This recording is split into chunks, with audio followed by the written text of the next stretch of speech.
Hey everybody, and welcome back to MZM Adventures. Welcome if it's your first time. We are headed out today to Chickamauga Battlefield. We're going to take y'all along for the ride.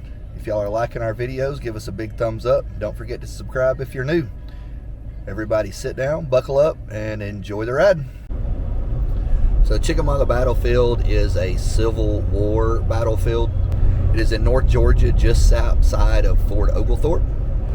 They have a museum, and they also have several monuments and special locations that were significant in the Civil War battle here in Chickamauga. We're going to go to the museum, show y'all around in there. They do have a video that you can watch that we're going to take part in probably while we're there today. We do have Big the Foot along for the ride. Shout out to Adam the Woo. So we hope y'all enjoy our video today. We are going through the charming little town of Ringgold, Georgia.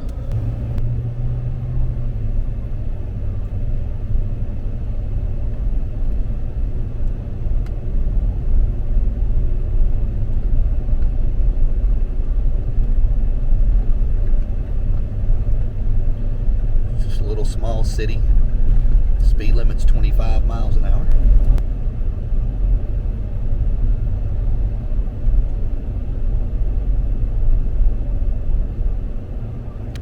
We have arrived at the Chickamauga Battlefield Visitor Center.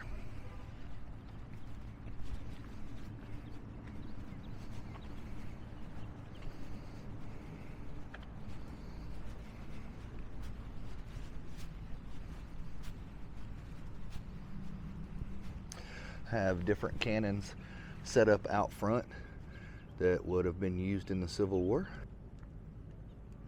This one is the 10-pounder Parrott. It's a new rifled gun invented just before the Civil War by Robert P. Parrott and manufactured at the West Point Foundry in New York. Larger guns of this type would fire an explosive shell for 4.5 miles. The range on this one was 1,850 feet at 5 degrees elevation, 3 miles at 20 degrees elevation. Gun metal is cast iron. Weight of the tube is about 890 pounds. Fired a solid shot shell. This one here is the 12-pounder Napoleon. The first weapon of this type was designed for Emperor Napoleon III of France and adapted for use in the United States in 1857. These mobile guns became popular workhorses of the artillery, especially deadly in stopping infantry assaults. Its range is 1,620 yards at a 5% elevation. The gunmetal is bronze. The weight of the tube is 1,225 pounds. It fires a solid shot, round, shell, canister, or case. Got a 12-pounder rifled James. Converted from 6-pounder smoothbore gun to a 12-pounder rifled gun near the beginning of the Civil War. The term pounder refers to the weight of the projectile shot. A rifled gun is identified by the spiraling grooves in its bore. Its range was 1,700 yards at a 5% elevation. Its gunmetal is bronze. The weight of the tube is 886 pounds, and its solid shot shell canister where the projectile is used. This is the 6-pounder smooth bore, manufactured in 1841, 20 years before the war, by N.P. Ames of Springfield, Massachusetts. Note the multiple vent holes at the breech and the battered condition of the barrel. Range was 1,520 yards at 5% elevation. Its gunmetal is bronze. Weight of the tube's 881 pounds, and it would fire a solid shot, round shell, canister, or case. This is the 12-pound howitzer. This gun tube was manufactured for the Confederacy in 1862 by the Tredegar Iron Works, Richmond, Virginia. After the Napoleon, the 12-pounder howitzer was the most widely used artillery piece here. The range was 1,070 yards at 5% elevation. It's made out of bronze. It's got a 785-pound tube, and it would fire a solid shot, a round shell, canister, or case. And this one is the 3-inch ordnance rifle.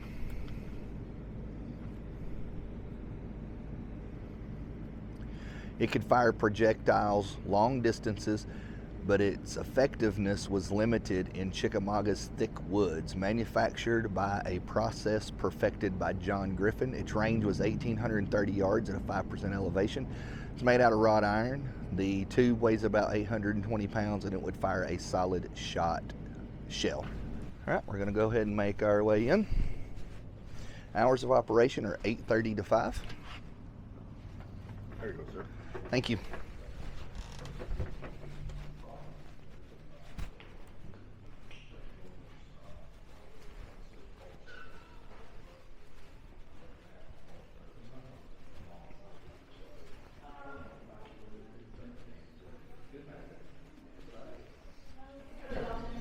Make your way in, go past the information center to the left, and along the wall is this banner that shows different causes of the Civil War.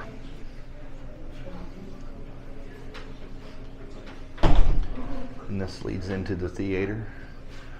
The exhibits A Separate South, 1861 to 1865, timeline of the Civil War, and temporary exhibitions. So this is a map of the Chickamauga Battlefield. I'm sorry about the glare. I know it may be a little difficult to see. But on the map, we are right there.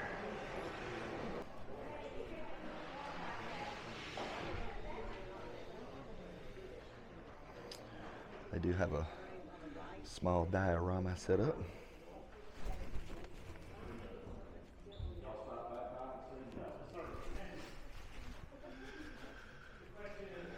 And they do have a bookstore here.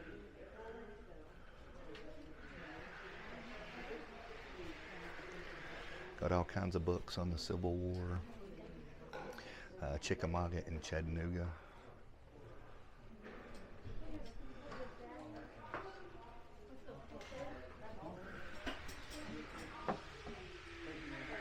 Got a coffee mug. Chickamauga and Chattanooga Military Park, $17.95.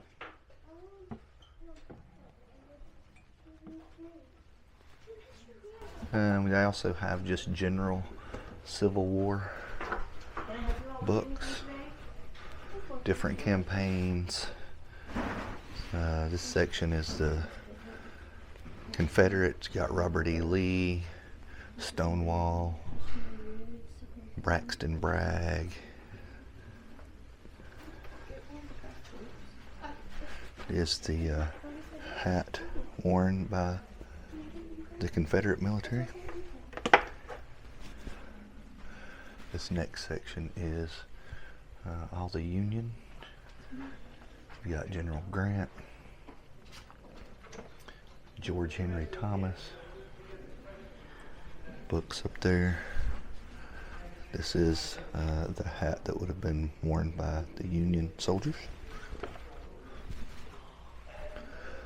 They have different posters here. You've got the Chickamauga Battlefield, Moccasin Bend, Lookout Mountain Battlefield, and Signal Point.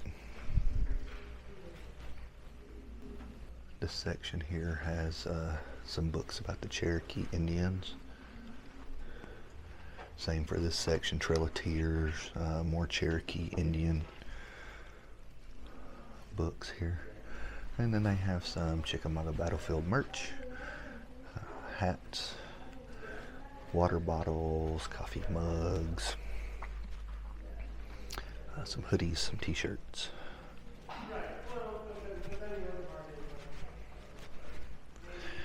And then they have a section for young readers.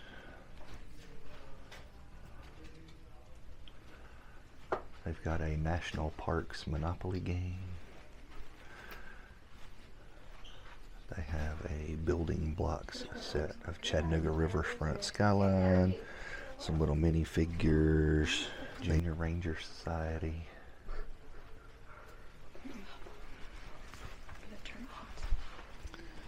They've got books about some of the women.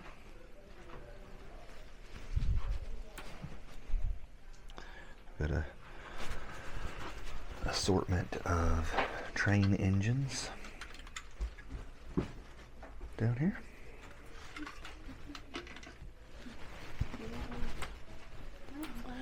I've also got miniatures, die-cast miniatures of some of the cannons that I showed you outside a little while ago. This is what they look like.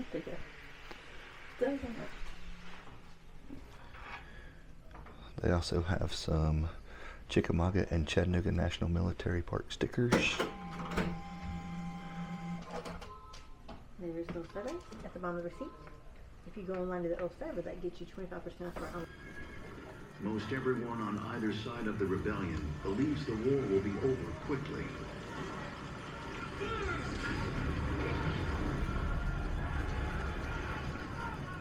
But the carnage of the first battles shocks all Americans.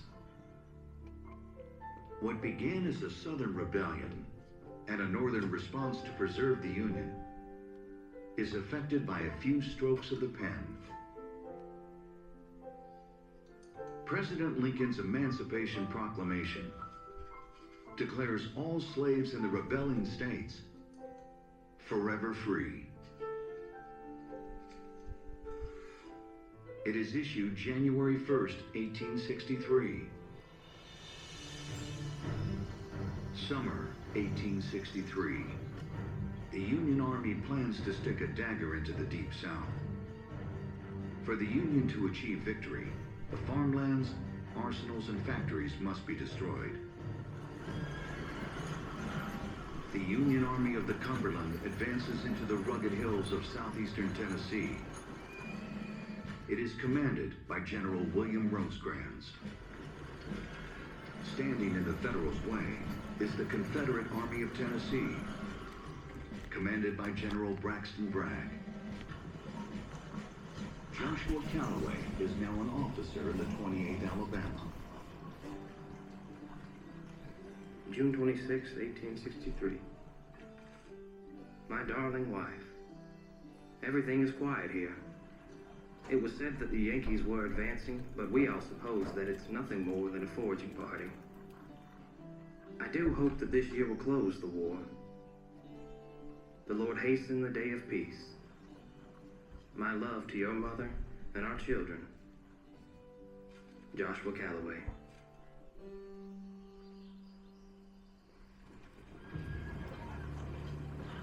The foraging party is in fact Rosecrans' entire force. The Union commander realizes the key to conquest of the Deep South lies with the town of Chattanooga. Lincoln states that taking Chattanooga is as important as taking Richmond. Early September 1863. More than 100,000 soldiers from two opposing armies are maneuvering around the land surrounding Chattanooga. Lieutenant Henry Sist of Rosecrans' staff. The fact that these two armies were yet somewhere to meet and engage in deadly strife was apparent to the commanders of both armies. Where and when? That was to be the problem. When is September 18, 1863. Where is a few miles south of Chattanooga, along the banks of a creek called Chickamauga. Bragg has planned to launch a major attack against Rosecrans. But along the Chickamauga, small detachments of Union soldiers put up stubborn resistance. The outnumbered Union forces withdraw. By sundown, the Confederates eventually swarm across the muddy creek. Bragg's main attack will have to wait one more day. Bragg's plan turned the soldiers of the Union Army to the south, cut off Rosecrans from Chattanooga, destroy the Army of the Cumberland. To counter, Rosecrans consolidates his force, extending troops north along the Lafayette Road. We were put in motion about sunrise. The day was bright and half so attractive before. Now that there was a good chance of leaving it soon. Orderly Sergeant Lytton Cooper, 20th Tennessee Volunteer Infantry. A little after 7 a.m., Confederate cavalry stumble upon Union soldiers filling their canteens. It is an area where the Confederates expect no contact. What begins as a skirmish almost immediately escalates into a full-scale battle.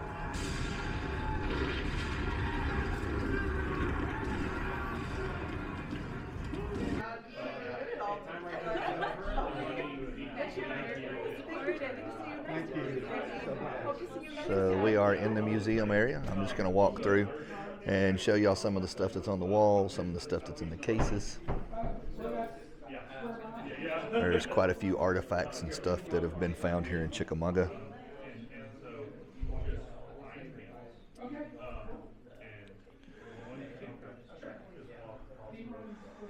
There's a pail, there's a pulley, a rotary switch, a liquor bottle, ashtray, a pair of glasses. I know it's frustrating for us too. It's about Mark Thrash, who's a local legend, rumored to be over 120 years old and known to be a compelling storyteller. Thrash told lively narratives of his life experiences before and during the Civil War.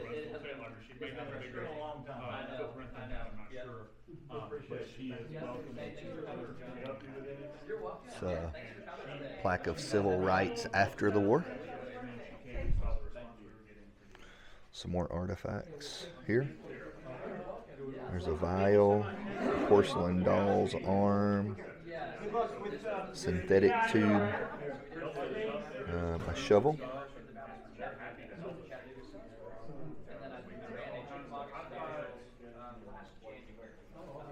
This is a cartridge box. It's United States on it. I don't off the top of my head, so off, prior to just being on the Facebook page or the calendar, usually. This one's kind of got a glare, I apologize. America had long disagreed over crucial issues, including slavery and states' rights. As repeated attempts at compromise failed, the North and South passed the point of reconciliation. For the South, the 1860 election of Abraham Lincoln, who staunchly opposed the extension of slavery into the Western territories, became the deciding factor. In the months before his inauguration, 7 Southern states seceded from the Union. And this is just a kind of a timeline. So December 20th, South Carolina secedes. January 9th, Mississippi. January 10th, Florida. January 11th, Alabama. January 19th, Georgia. January 26th, Louisiana. February 1st, Texas. February 18th, Jefferson Davis was inaugurated, and March the 4th, Lincoln was inaugurated.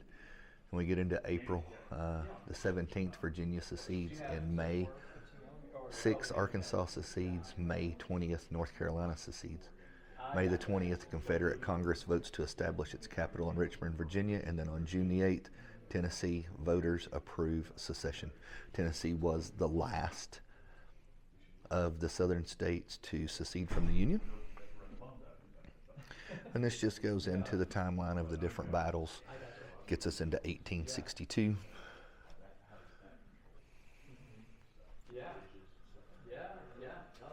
1863, which moves into the area that we're in, here in Chickamauga.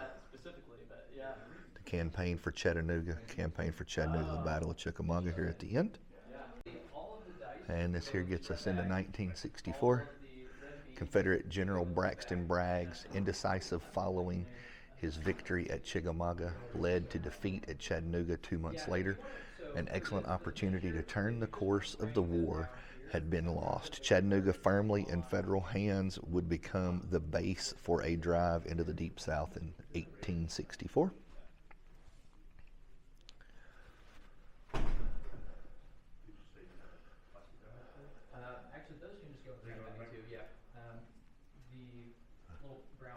And we're into 1865, March to the Sea in Georgia, Carolinas Campaign, North and South Carolina. Yeah, we can put Confederates on this side. And then the 13th Amendment to the U.S. Constitution abolishing slavery goes into effect in December of 1865. Surrender of Lee and 30,000 men.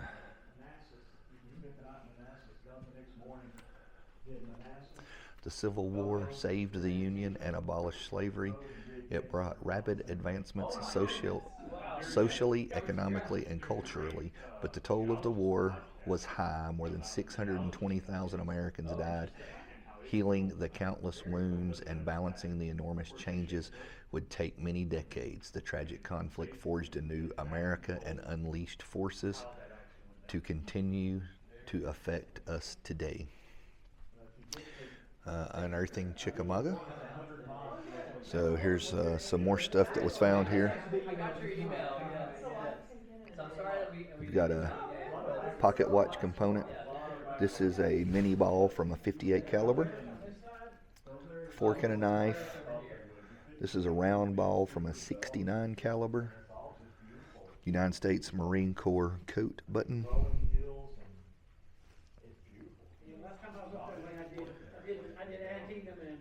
An Enfield rifle bullet.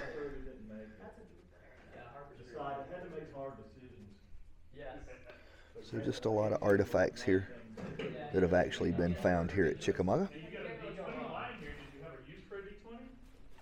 And a separate South 1865.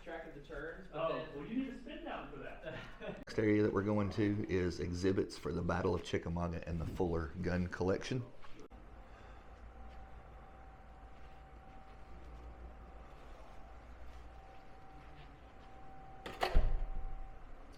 Sorry if there's some glare on some of these posters that are along the walls. Do my best to keep the glare down.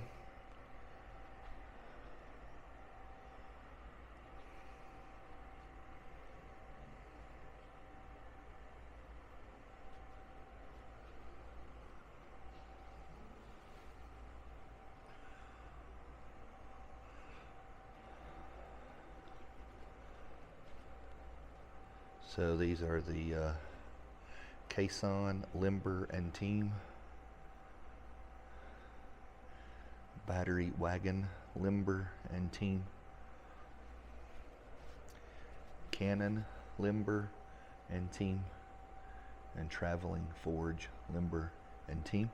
This is how they kind of moved everything around to get it from place to place where they needed it. Here is an officer's tent.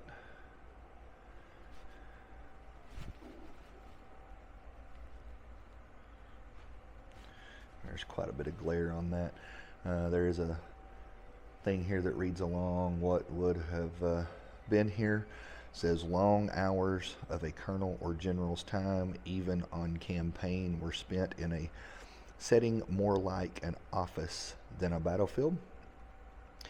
They and a small number of staff officers prepared, reviewed, and approved an array of Army forms and correspondence that showed the strength of the unit, the condition of its arms and ammunition, and the amounts of food and other supplies the troops needed. An officer's headquarters was a traveling office with portable desks and boxes of records. In addition to these daily duties, the officer inspected the camps and picket lines, trained and drilled the men, and led them into battle. So here's what. Try to get in here. A little dark in there, I do apologize, and I know you get a glare of me otherwise. But there is a cot, a drum, a trumpet. There is a table and chairs set up inside this tent. Moving men and material, daunting barriers confronted General Rosecrans. The rugged Cumberland sand and Lookout mountain ranges north and west of Chattanooga. To surmount them, 50,000 infantry endured 90-degree temperatures and ankle-deep dust as they trampled along narrow mountain passages. That's August 16th to September 12th, and this goes through September the 20th.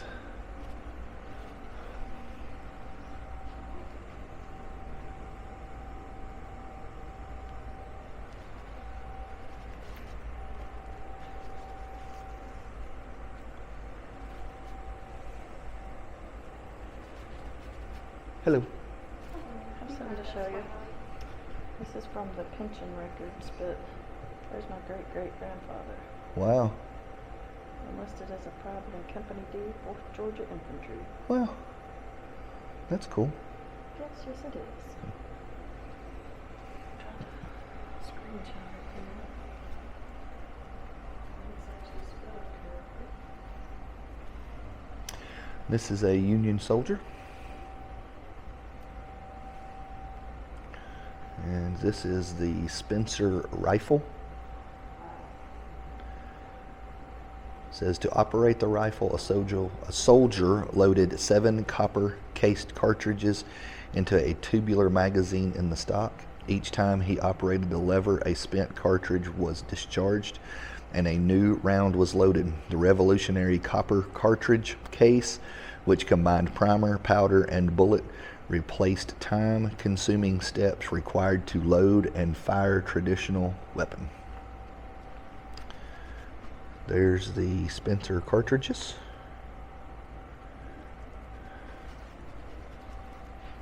There's the Union soldier that is currently loading his weapon. And the Confederate soldier.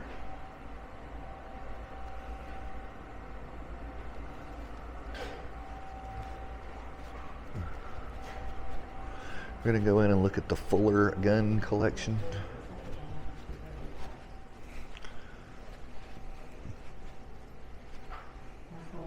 I'm not going to read off every single one of these. There are plaques beside each one.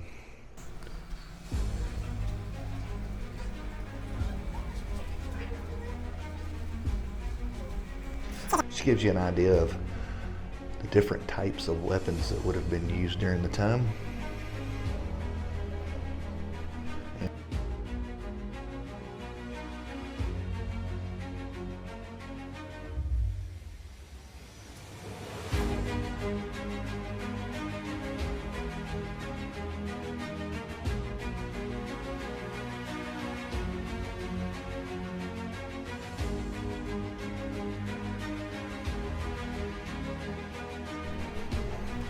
You can see there are hundreds of rifles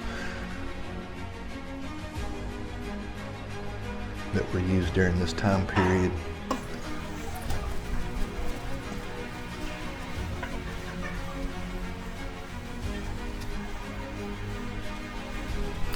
Some of these rifles are the same rifle. They've been altered, shortened, things like that make them a little bit different.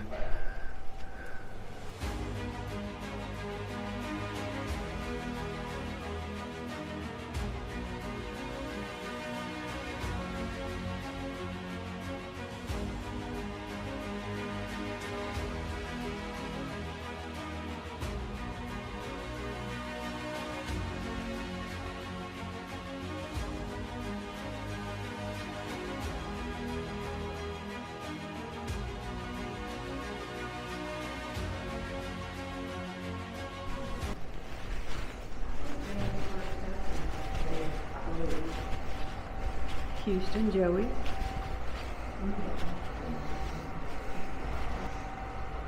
This is September 20th. The 9th Ohio Infantry charges the brigade of Joseph Kershaw's South Carolinians on the slopes of Snodgrass Hill, September the 20th, 1863. That's what this little diorama here is.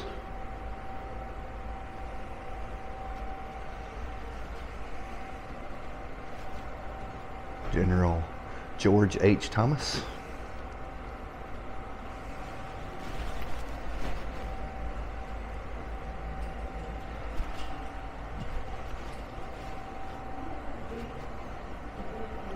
Here's a map of the Chickamauga Battlefield. Here's some flags. that were used in that time period. 77th Regiment PV.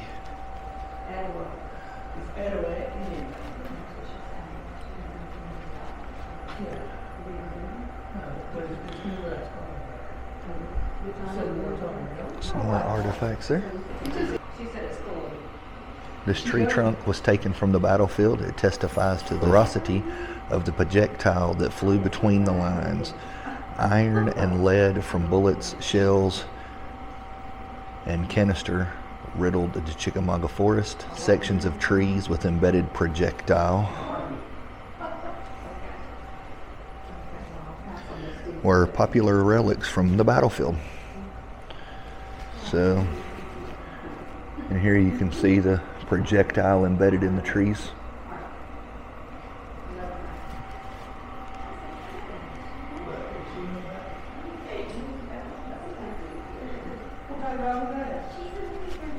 It's called the cost of battle. It's like we've got canteens, maybe some parts from some rifles, pistols, belt buckles,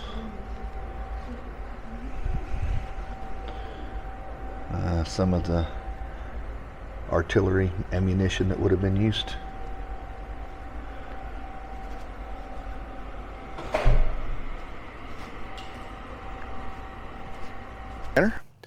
Hope y'all enjoyed our video today. If so, give us a big thumbs up, subscribe if you haven't yet, and share the channel to help us grow.